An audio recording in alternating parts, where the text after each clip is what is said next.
rawpeople.com, and I am here at the Raw Spirit Festival East, and I just came from a wonderful lecture that Dr. Brian Clement of the Hippocrates Institute did for us, and he was so gracious to give us some time so we could go over some of the very important things he discussed with us today.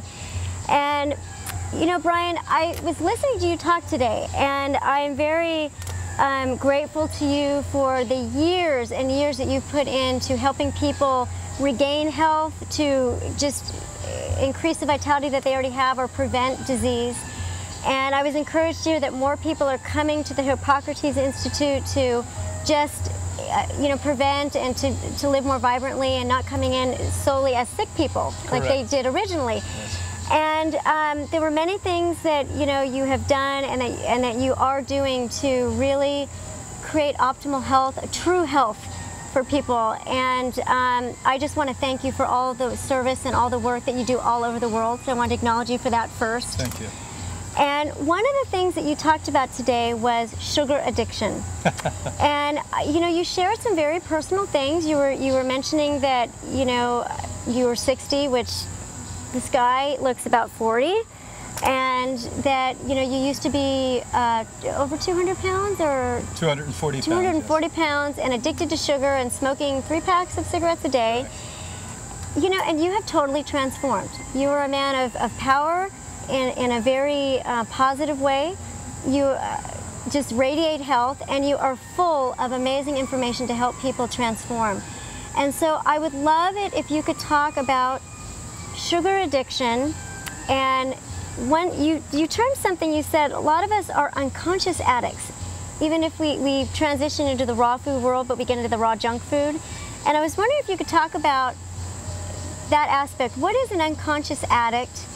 How do we start getting out of sugar addiction, and maybe just some tips for people on working away from that way of being? I mean, you shared a lot of stories today about the amounts of sugar you ate even on the raw food diet, and how you've gotten away from that. Yes. So could you talk a little bit about that Well, today? I think the term unconscious addict is not a new term.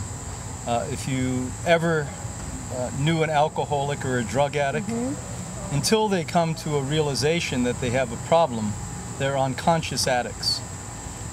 Many years ago, when the Institute was still in Boston, I volunteered to speak at Alcoholic Anonymous meetings. And not because in my immediate family we had a problem, and being Irish, that was a surprise. Because my mom and dad never really drank, nor did either of my grandparents on both sides. But my uncles were quite much drunks, etc. But what I realized is that when you're in alcoholic meetings, even though I was in a highly educated community, Cambridge, Massachusetts, and a lot of the Harvard alumni were there, that when break came, they ran out and they would have coffee with their sugar. And the frustration, quite simply, was written on my face. And a gentleman walked over to me and said, "Do you realize," and this is the first time I came to this understanding about 30 years ago, "do you realize that we do this rather than go back to the drug?" Well, in the raw food community, they do the agave syrup. They do the 5 bananas or the 20 bananas. They do the blended foods with 5 or 10 fruits in it. And I'm not here to condemn that, because that's how I entered into this.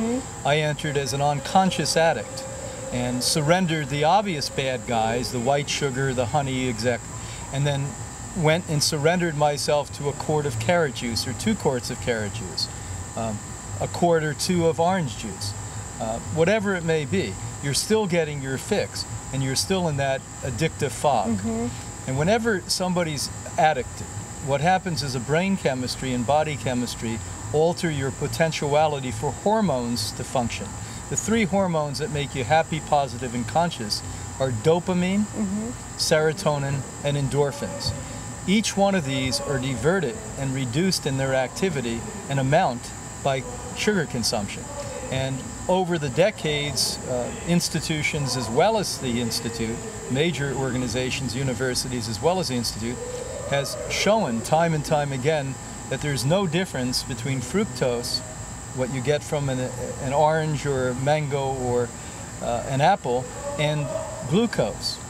As a matter of fact, research that I mentioned today in my lecture just out of Yale from a month ago, just reported, shows that more type 1 diabetes is coming to children when the mother was eating and drinking fructose-rich foods than even with glucose.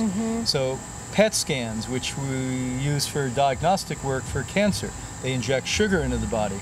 I have a colleague in California that took apple and took the sugar out of it, injected that into 3 of his patients. The same exact results came from the apple juice extract, the sugar, fructose, as did the glucose. So I know this is difficult for a lot of you listening to hear, but you're still addicted. You still have a problem. And until you grow beyond that and put sugar in the place it should be, very little, and stop listening to the cheerleader addicts who tell you that you need glucose for energy and you need it for calories and all these things. The amount of glucose one needs, or sugar you need to feed the cell, comes from lettuce. I mean, gorillas, obviously, that's how they're so strong and healthy and vital. When one is sick, you should take none of these foods, no sugar. We don't have a theory on that. We have 30 years of clinical research and science on that. When we remove the fructose, when we remove the sugars that carrot juice and beet juice, people started to get well that were not well. People were getting better so much faster, it was remarkable to us. And it was just the removal of that food, quote food, sugar, fructose, that fed the cancers and the viruses and the molds and the yeast and the bacteria and the viruses, etc.